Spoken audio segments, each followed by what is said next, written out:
Hello friends, good morning. అందరు ఎట్లున్నారు? మంచుకున్నారా?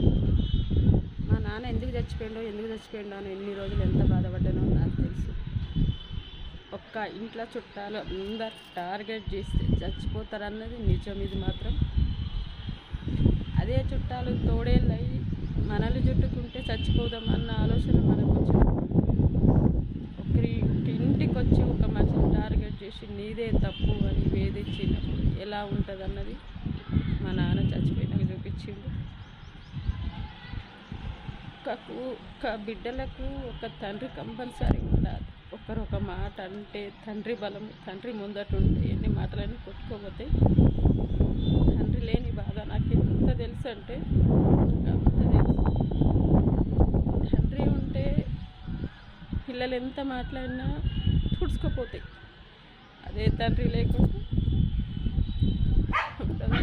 తండ్రి లేని బలం 1000 ఏనుగుల బలం పోయినట్టే. ఎంత టార్గెట్ చేసిన మనుషులు ఏమాత్రం బాగుంటారో నాకు తెలియదు. వాళ్ళకనే రోజు ఒక రోజు వస్తుంది. ఆ రోజు వచ్చినప్పుడు మాత్రం నేను ఉంటా అన్న గ్యారెంటీ మాత్రం నాకుంది. ఒక క్షణాన చచ్చిపోదాం అనుకున్న ఆలోచన నాకు నా పిల్లలు గుర్తొచ్చింది. మా నాన్నకి మాత్రం నా పిల్లలు గుర్తు రాలేదు. మా నాన్న ఇయ్యాటి రోజున మా నాన్న ఉంటే మాత్రం ఒకరికి సమాధానం ఎట్లా చెప్పును అట్లా చెప్పు. మా నాన్న చచ్చిపోయే రోజు కూడా దగ్గరకు వచ్చింది. 12వ రోజు అన్నమాట, 12వ తారీఖు నాడు.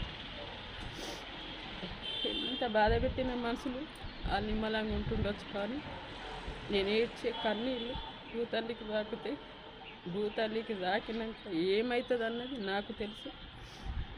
నా చుట్టాలందరూ చూస్తారని నాకు తెలుసు. నా వీడియో నా తండ్రి మేము మా బాధలకు చచ్చిపోలే, ఎవరి బాధలకు చచ్చిపోలే. చుట్టాల టార్గెట్కు పోయిన కడల్లో గుంపియడం చెయ్యడం, ఆ టార్గెట్కి మా నాన్న చచ్చిపోవడం జరిగింది.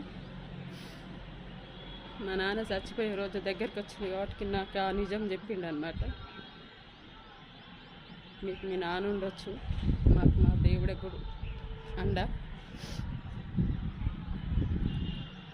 ఆ రోజు ఇంత ఆలోచన లేదనమాట. ఈ ఆలోచన ఉంటే మా నాన్న మాత్రం ఇలా పోకపోవు.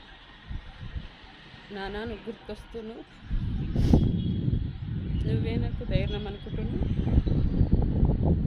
నువ్వు లేని లోపం ఏందో నాకు ఇక్కడ అందరు చూపిస్తున్నారు.